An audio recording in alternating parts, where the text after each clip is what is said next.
Hello there, and welcome back to another episode of the JustNabz podcast with me, Nabila, and Nabil. Hello, how are you? Hi, I'm good. How are you? Very fine, thank you. Summer is coming, sun is shining, and it's not too hot. I can see you wearing your summer shirt. I'm It, sitting here it, in it, a hoodie. it It's is quite raining fancy. outside. Okay, I can see an orange hoodie. Is it a Dano Ricciardo? Um, I cannot afford such luxuries, so no, okay, it's not. okay. I was hoping so. Let's pretend it is. It's my prison suit. So, how have you been? I've been good. I've been busy with this whole Palestinian activism thing that I've been Hmm. involved in. Very good. Yeah, what about you? Very fine. Very fine. Less activism for me. Regrettably so. More Um, arguing on Twitter timeline. yeah. Of course. Yes. Yesterday, I was arguing with Gigi about the dance and flexi wings and everything, and it was I so. saw that. No. It was so fun, to be fair, because I've made a mistake actually about the regulations and everything. But it was so fun arguing with her. I do feel bad for another person who came in who actually resorted to some insults, but I don't care. I had so much fun with Gigi. So Gigi, if you're listening, let's do this more often because it was so great, to be fair. But yeah, I mean, No.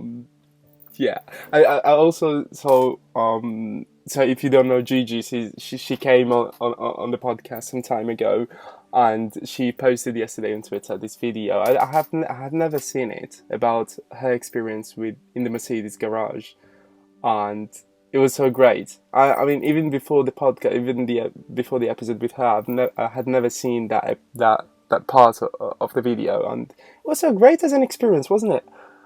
Yeah, I was getting FOMO. I was like, this is amazing. Yeah, I mean, wow, so happy for her. But anyway, it's all light-hearted. I mean, I don't get heated up in arguments ever so often. So yeah. I just Um, find I don't have the energy to argue with people anymore. it's I used to back in the day, but now even if a Zionist had to come at me, I'd just be like, hey. oh, it depends on the person you're arguing with. So I was arguing on Formula One, and she's a Lewis Hamilton fan. I'm a Ferrari fan. We're both die-hard fans. So yeah, I mean, it's completely fine. It's, as I said, as No, long as even you if a keep it Ferrari fan light-hearted. had to come at me, I'd just be like, cool. Oh no, I don't know. I mean, I don't know if I'm getting old it's or I not about just, no, it's not about having the energy. So sports is this. There's no sport with no adversity. I mean, let's say positive adversity. So you have to admit that there will be other people with other opinions, with other fandoms and everything. So it's and I I think I've actually just think accepted that, so I don't even bother like no. arguing because I'm just think like, I okay, think everyone's gonna have a different mm-mm. view. I think you're missing out on as I said, in a No, good no, part I've had of the my day. Don't sport. worry, I've had my No, day. of course. No, of course. But I think you're missing out.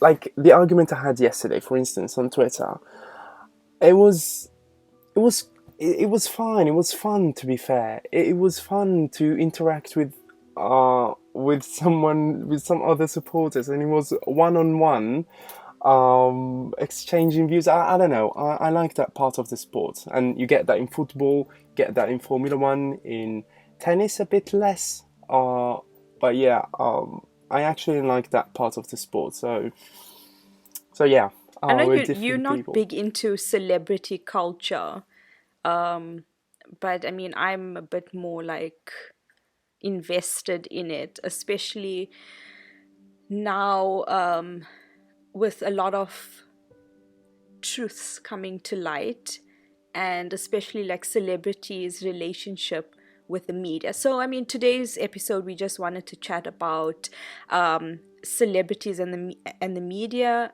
especially in light of Naomi Osaka's statement that she released regarding her mental health and withdrawing from, what was that competition? The Roland Garros. Roland, yeah, Roland Garros, which is Wait, did I the say it right? French, yeah, Roland Garros, which is Roland the Garros. French Open, yeah, and it's actually a big tournament because in tennis you have these different tournaments. It's like saying the National Cup in football or the Champions League.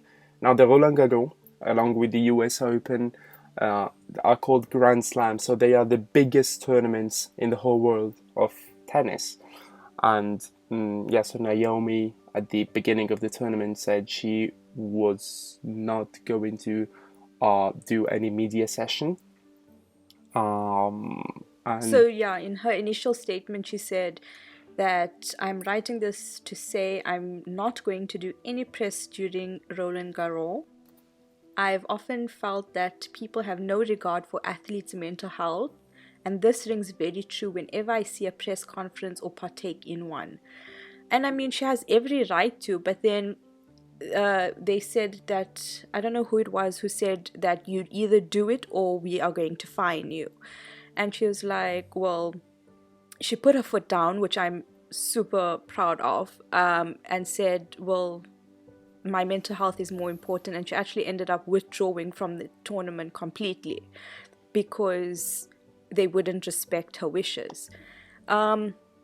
So that's what I wanted to talk about. Like, so you get people like her who will do anything they'll stand for what they believe in. So she, like, wholeheartedly believed that her mental health is important and it comes first. She says she suffers from depression and anxiety, and that's why she wears headphones as well, before her tournaments or her games. And I respect her for that. She has every right to protect her well-being, especially from the media who tend to drag down women, and especially women of color. They did it to Venus Williams back in the day as well. I was watching a little clip of how she was being interrogated by this white journalist guy, and he was like, well, why are you so confident? And her father actually had to step in and be like, I'm not going to let you talk to my daughter right before a big game like this. So I respect Naomi's decision. okay, I I do respect her decision as well. I mean, when you, like in the case of Naomi, when you start playing tennis, you don't sign up for media, you sign up to become a tennis player. So that's your main focus. At the same time, we have to agree that us fans get information about players, about drivers, about teams from the media. So at this time, uh, we have to admit that we need media as fans, because without media we wouldn't know anything about the sport. Now, I do think that mental health is widely underrated by tournaments, organizations, managements, and so on. So Naomi is in the so in tennis you have these rankings, and in the women rankings she's second. And you have points, and you have to win the tournament to get points. So she's like up there. For her to say I'm going to step down from the whole tournament, in light of this, is even a bigger step than anyone could ever imagine. So imagine you're going for a race and you're second, and your harshest rival is first, but you have this big chance to take first place and become the best in time right now. And you say, okay, so this happened, I'm going to step down from the race, I'm not going to race anymore, because this happened and I want something to change. That is a big thing, because these people, since they were children, they grow up wanting to become the first, wanting to become the best. And even in light of this, saying, okay, that's my dream, but I'm willing to sacrifice a part of it in light of this, it's actually a big decision, and it should shed some light on on how these management organizations are run and how they run the tournaments and anything they manage. So that's my whole issue is why are organizations like this being run like how they were back in the day? Times are changing. Mental health is becoming more widely talked about. Social justice issues are now being brought to light. Human did I just say human rights issues are being brought to light as well. And I feel like there's so much red tape about what celebrities and athletes can talk about in public. So mainstream media, obviously, is out of the question. But now social media is also being controlled. We saw with Mark Ruffalo, where he called out Israel on their genocide, and then a couple days later he backtracks and says, "I'm sorry, it's not actually a genocide." So why I understand as athletes, you're there to for purpose, you're there to play the sport, and people will say keep politics out of it, but we need to face the fact that it's not politics. These are issues that these athletes, it affects them, or it's something that they feel strongly about. So why shouldn't they be allowed to air their concerns? Why should Naomi, if she's not comfortable with speaking in public, why should she be forced to do it or be threatened with fines? Why is there media censorship on these people? I think the big thing here is, so first of all, what really breaks my heart is that Naomi had to come out and say that she's been suffering from depression and anxiety. And I do think that the very first thing that we should tackle is privacy. So if a certain person is suffering from depression, for instance, they should not, in any case, be forced to say that Yeah, in order to definitely. justify their actions. I do think that, and the same goes if you remember the whole thing going with Meghan Markle and Harry and Prince Harry, when she reportedly and admittedly was asking for some help for her mental health, and no one was helping her because she had to do media sessions and everything. Now we live in a time where it's actually a dictatorship of media. So media actually do control everything. So media comes from Latin medium, which is a singular. Medium means what it's like a bridge between us as consumers and what we want to get informed about.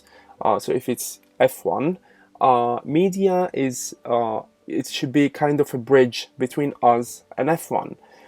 But we have to admit that what we're watching in sports as well, they're not monkeys at a zoo. They're not animals doing that for our pleasure. It's actually something they want to do. So if you're working in your office, okay, and maybe one day that becomes this office work people culture, would you like to have cameras at all times pointed at you in your office? So you didn't sign up for that. You signed up to become an accountant, for instance. You didn't sign up for media. So I do think that we need more humanity in this, and it seems like something we just say, "Oh yeah, more humanity, peace in the world." It is a very pressing issue because I still think that this time, and we've done countless episodes on this, I do think that at this time, mental health is still underrated. It's something that, yeah, where he go and have a walk and you feel better. That's not how it works. Yeah, If and I you, find it's yeah, the older generation that is yeah, brushing this aside. Like they're still clinging on to their old systems and old ways, and they refuse to acknowledge that mental health issues exist. indeed, indeed, because there's So when anything is about health and mental health is health, when there's something about health, there's no simple solution to that except from listening to the person, listening to the patient. So what does the doctor do? They listen to the patient coming in, and they say, I feel this and that. And then the doctor comes to a conclusion. So what we should be doing is a small part of that, which is listening and giving space to that person. So in the case of Naomi, how I see it in a working system, she would go to the management and say, I have this, I have been diagnosed with this. This should not be public information, so no one will know that Naomi actually is suffering from this. But she's not going to have any media session because it's private, and that's it. She's not doing any media, and that's how working system would be.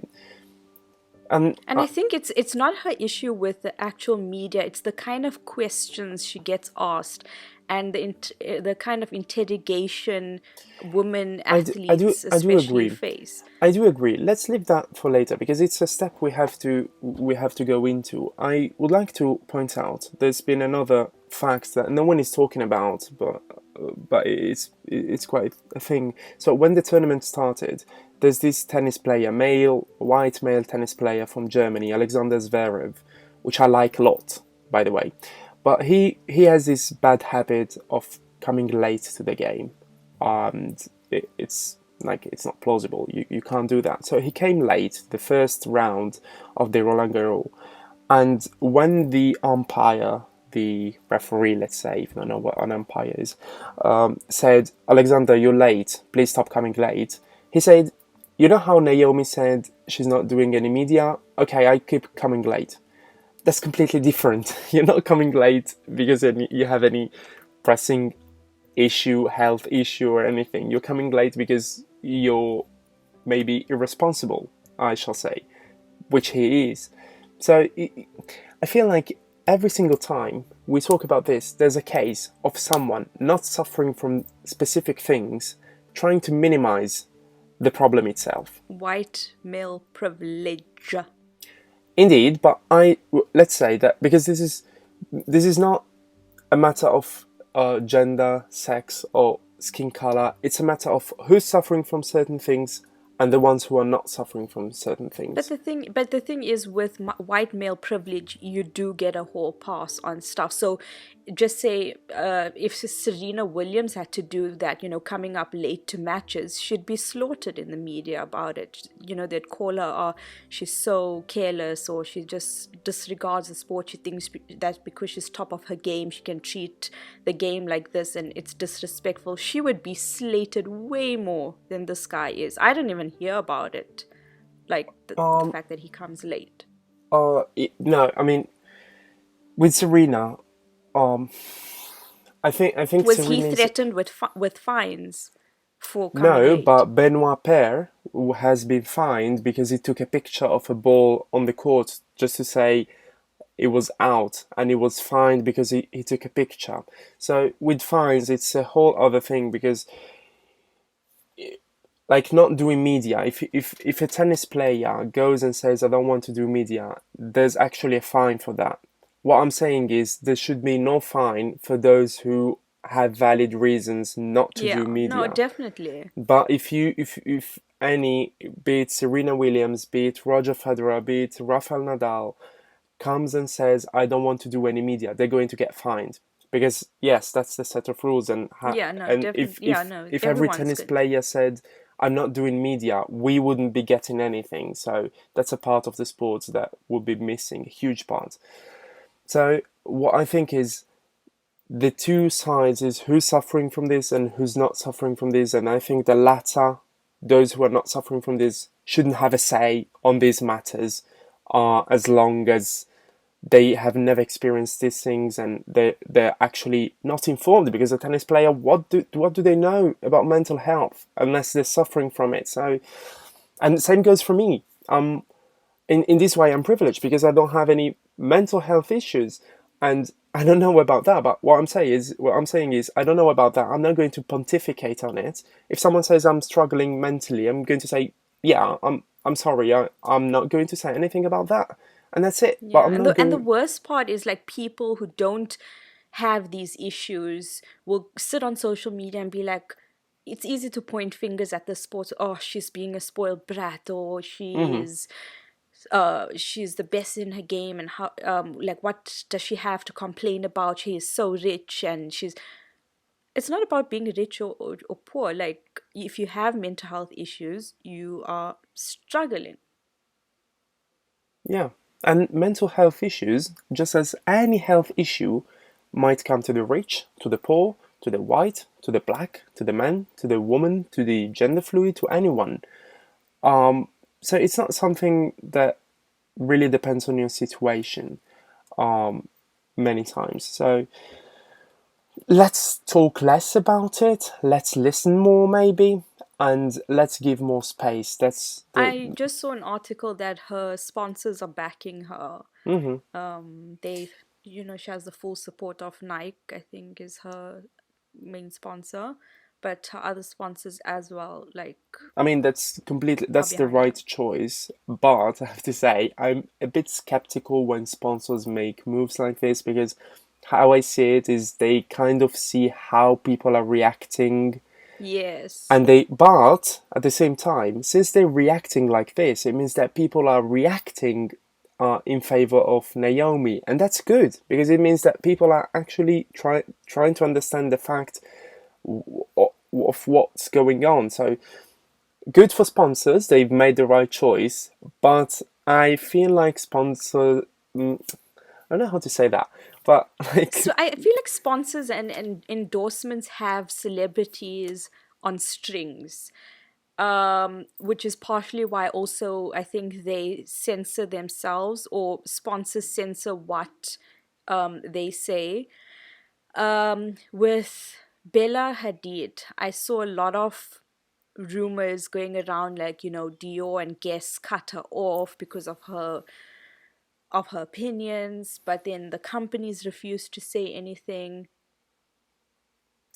And it's just like, your whole life or your opinions you have to keep to yourself because you're not going to get a paycheck, basically.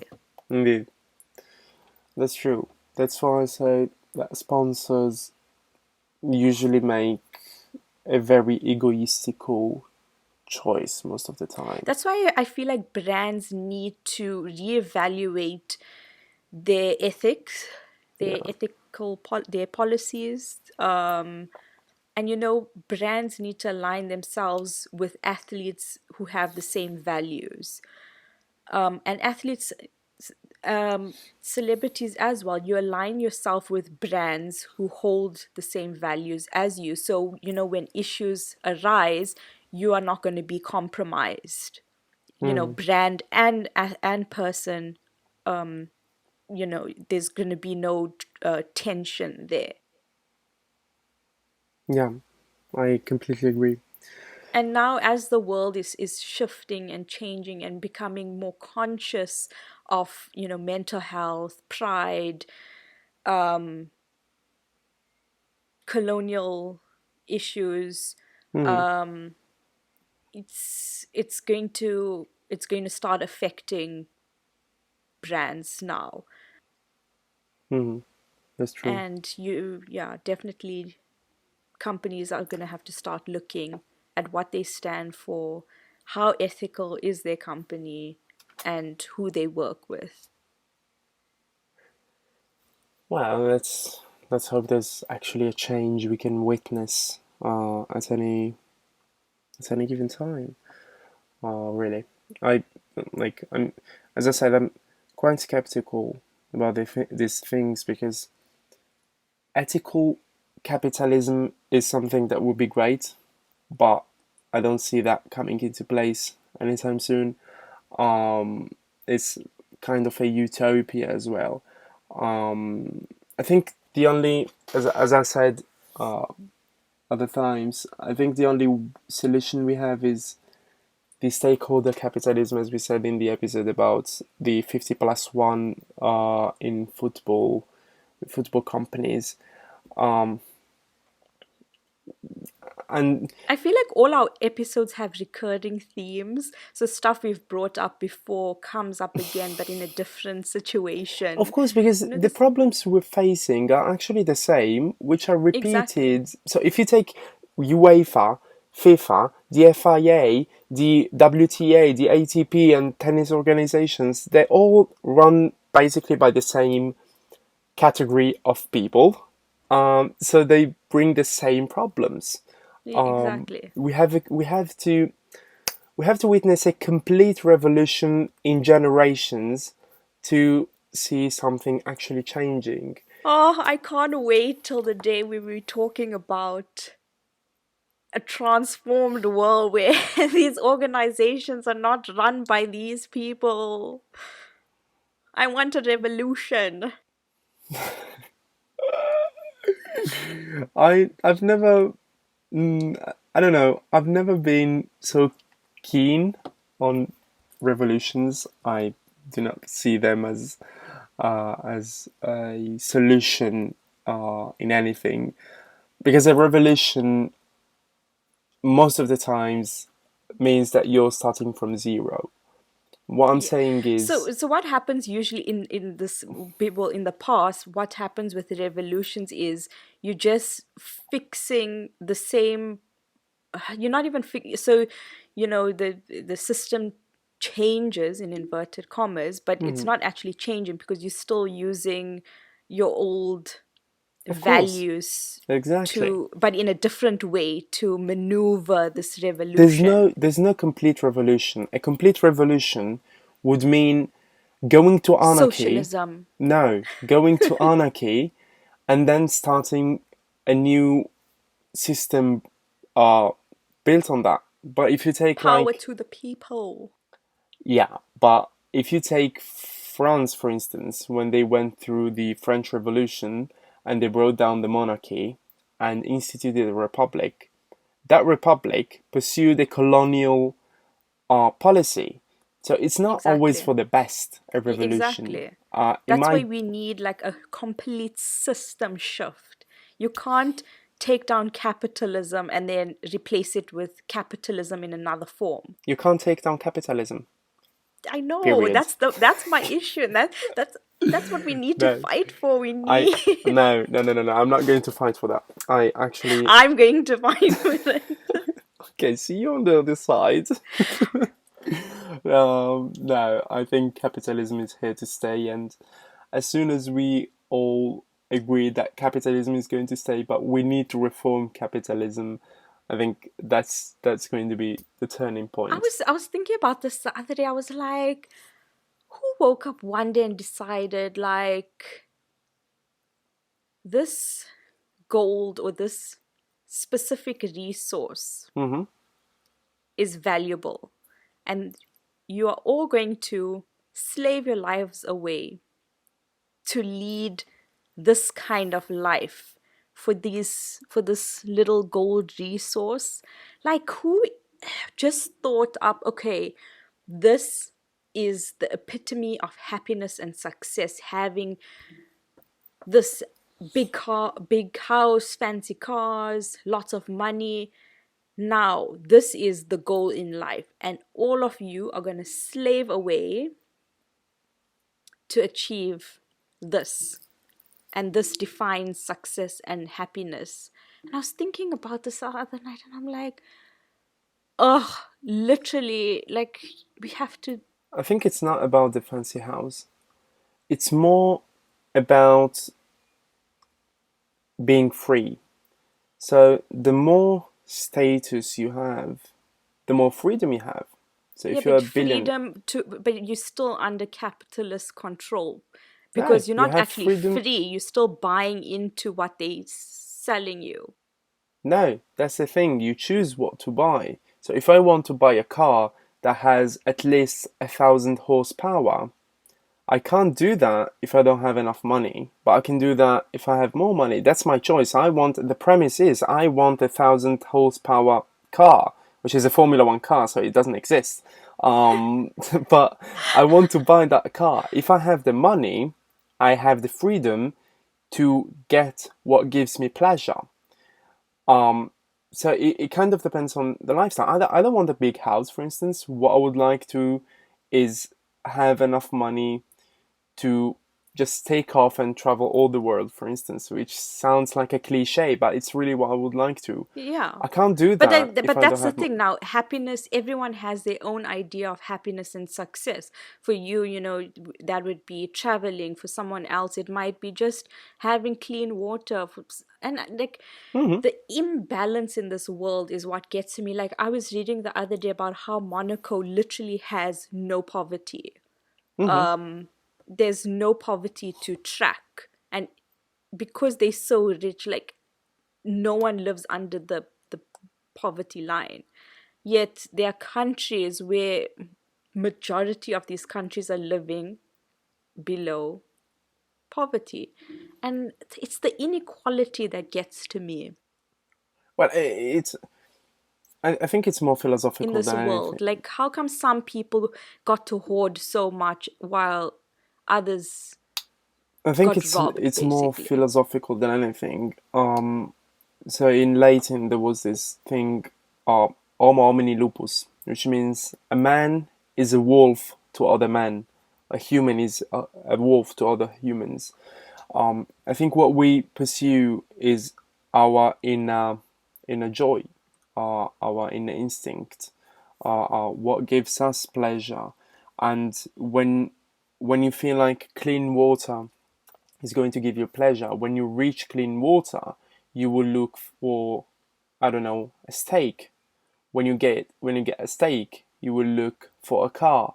When you get a car, you will look for a house, and so on. So the thing about happiness is it's something that we can never fully achieve, because if we actually achieved full happiness, we would be so, the way I see it, we would be so sad, because we need a goal in life. We need to keep building up to something. Why are we doing this podcast? Because we have an end goal. We envision ourselves in a certain way.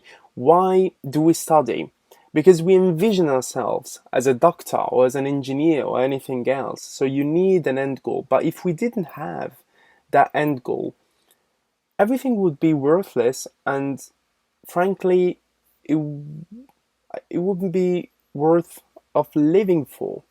We live to achieve things, and but if we don't have goals, and mind me, it's if you're feeling lost, for instance, it's just you trying to see where your goal is, and finding your goal is what is going to give you happiness. I feel like this. So this is my opinion. I'm not an expert or anything. This is just what I think. Having a goal and constantly pursuing it is what is best. There was this philosopher who said that there are two kinds of happiness. A very small happiness, which is when you reach kind of a checkpoint in your life, which is then followed by true sadness, because you have to realize that you have not reached the ultimate goal, because uh, at, at, as soon as you reach that small checkpoint, you have a bigger goal to go to. And then it's more kind of a curve towards happiness, which culminates, which has its maximum point when you reach that second goal. And then it's sadness again, and you go on. Happiness sounds so mathematical. Who would have ever thought? Yeah, to me it does, but Curves and graphs. But one more thing. So we said we're going to keep this episode short. yeah. But one last thing that sort of ties into everything else. I just saw, Malala Yousafzai. Mm-hmm. Yusuf say. Yusuf say. Okay, but yeah, Mm-hmm. Malala. Anyways, so she was on the cover of Vogue, or she did a Vogue Uh-huh. shoot or something. And I was like, yes, good for her. Like she made it out of a war zone, and Mm-hmm. she got a better life. But I was thinking, I was like, these people took her, whoever they were, with this their savior complex, and they were like, oh look, we rescued this poor girl who was shot in the head by Taliban, who wouldn't let her go to school and, oh, look, shame, now we rescued her, now she goes to Oxford and now she has a better life. But my whole thing is like, yes, but if you hadn't bombed her country or tried to take over her country in the first place, they would also have good universities and a good life, and they wouldn't be these rebel groups Oh, fighting. Like, you caused the problem in the country and now you making yourself seem like the savior by saving one girl. But I mean, just pull your troops and just end this nonsense war in the countries so that more girls can go to school like her and live free lives. And yeah, I mm, know it's a complex issue, but no, I this it know. was it was It's irritating me. Like, it wasn't sitting right with me, like what they did to her. Like, they made her the face of their white saviorness. no, I know. Well, to be fair, the Afghanistan situation, Afghanistan and Pakistan have always been through some sketchy things, and even before the war, she couldn't go to war because basically the Taliban's were ruling all the country, and the Taliban's were the very same because there were these power families which were making wars to one another. So the situation wasn't actually far better, to be fair. Um, so I think the US had no say on that. So it wasn't the US. Um, I But mean, why do they go around the world trying to fix, in inverted comma, I do agree on that. everyone's issues when I they do, have issues in their of own course. country? I completely agree with that. I'm not justifying the US We're gonna actions keep in this any for case. another episode. Let's bank this for another Yeah. episode. Of course, not. I want to talk about Just this. saying that the situation there was far. Like, it wasn't. I'm not going to say it was worse, I know it's but it like was it's not any better. radical, Let's say. yeah. But they come in and make it worse and then make themselves seem like the saviors. Okay, Anyways, you know this is a what? whole We other will, yeah, episode. exactly. We'll talk about that. We will. Yeah, absolutely. So this has been fun as always. And do we have anything to announce So, yes, next week I want to do like a live episode on next Twitter week? Spaces. Wasn't it on Sunday? This week. Yeah, Okay. the day we after tomorrow, since you're we listening on had okay, Friday. so this week we are gonna trial it. We'll just have a casual chat with our followers, people who listen to the episode, people who don't listen. But next week we're not doing a recorded episode. We are going to do a live episode. Mm-hmm. If this week goes well, we'll have like a proper topic to discuss and structure, but also everyone else's input. Exactly. So let us know on social media if you are keen for it. Yeah. Otherwise, you can just join the Twitter space on Nabila's profile, JustNabz on Twitter, on Sunday at 6 p.m. We said Yes. GMT 6. +1. So And it's- GMT +2. I think we're in the same time zone now. Yeah, kind of. I mean, it's 6 p.m. in Italy. So you do the maths, please. It's 6 Based on where you and are. 6 p.m. in South Africa. So Yeah, work it out yeah. in your country's time. I can't keep up with time zones anymore. Exactly. So it will be after the race. So if you're, even if, especially if you're a Formula One fan and you want to join in, we'll talk about the race. Yeah, exactly. So thank you again for being with us, and we will see you on Sunday, we hope. JustNabz on Twitter at 6 p.m. Goodbye. Bye.